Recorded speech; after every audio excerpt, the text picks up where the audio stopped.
안녕하세요. 회생 읽어주는 남자 금용모 법무사입니다. 이번 시간에는 개인 파산 절차에서 개인 회생 절차도 마찬가지고요. 부인권의 대상이 되는 행위가 어떤 행위가 있는지 대법원 판례를 통해서 설명드리도록 하겠습니다.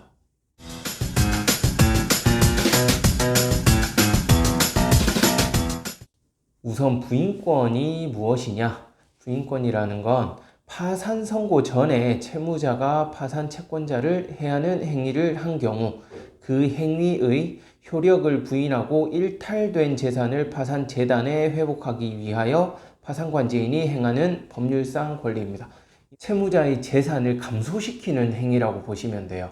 정상적으로 매각을 한다면 전혀 문제가 될 게 없지만 지나치게 염가에 매각한다든지 무상 증여를 한다든지 이런 식으로 해서 재산 자체를 줄임으로써 채권자가 배당받을 금액을 줄일 경우, 이럴 경우에는 그 파산 관제인이 부인권을 행사해서 그 처분된 재산을 원상회복시키는 거예요.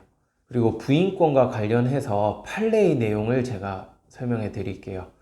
판례에 의하면 채무자가 지급불능 상태에서 특정 채권자에게 담보를 제공한 행위, 신규 차입과 동시에 교환적으로 행하여졌고 차입금과 담보 목적물의 가격 사이에 합리적인 균형을 인정할 수 있으며 차입금의 은닉 또는 증여 등 파산 채권자를 해하는 처분을 할 우려가 생기게 하는 것이 아닌 경우 담보 제공 행위는 부인권 행사 대상이 아니다. 이 내용을 보면 채무자가 지급불능 상태에서 특정 채권자에게 담보를 제공한 행위예요. 이미 채무 초과 상태에 빠져서 부동산을 담보로 추가 대출을 받은 거죠. 신규 차입과 동시에 교환적으로 행하여졌다. 담보 제공하면서 대출을 받은 거예요.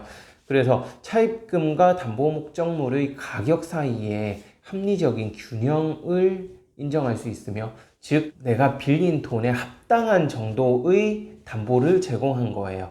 그 정도인 경우고, 또 차입금, 즉 빌린 돈을 은닉하거나 숨기거나 증여 등 파산 채권자를 해하는 처분을 할 우려가 생기게 하는 것이 아닌 경우, 채무를 변제할 수 없는 상태에 빠져서 추가 대출을 받으면서 담보 제공을 했다 하더라도 부인권의 대상은 해당하지 않는다라는 판결이 있습니다. 이 판결 내용을 보면 채무 초과 상태에서 담보를 제공하는 행위가 무조건적으로 부인권 행사 대상이 된다고는 볼 수 없다. 이런 판결이라고 보시면 되고요.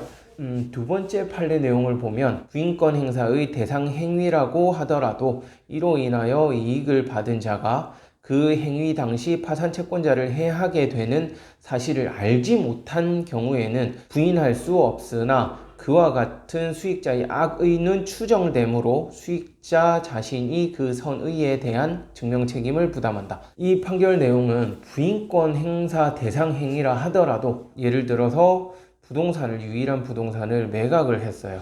그 매수자가 선의인 경우 부인권 행사의 대상은 해당하지 않는다. 다만 악의는 추정된다는 게 매수자가 부인권 행사 대상 행위라는 것을 알고서 매입을 했다, 추정이 된다는 뜻입니다. 따라서 매수자가 파산관제인의 부인권 행사를 막기 위해서는 부인권 행사 대상 행위인 것을 모르고 샀다는 걸 입증을 해야 된다는 거예요. 알고서 샀다는 것이 추정되기 때문에 부인권 행사 대상 행위가 될 수 있다. 이러한 판결 내용입니다. 이번 시간엔 판례 두 가지를 가지고 부인권 행사 대상 행위가 되는지 알아봤는데요. 추후 또 다른 판례 내용을 가지고 인사드리도록 하겠습니다. 네, 끝까지 시청해 주셔서 감사하고요. 구독, 신청, 좋아요 꼭 부탁드리겠습니다. 감사합니다.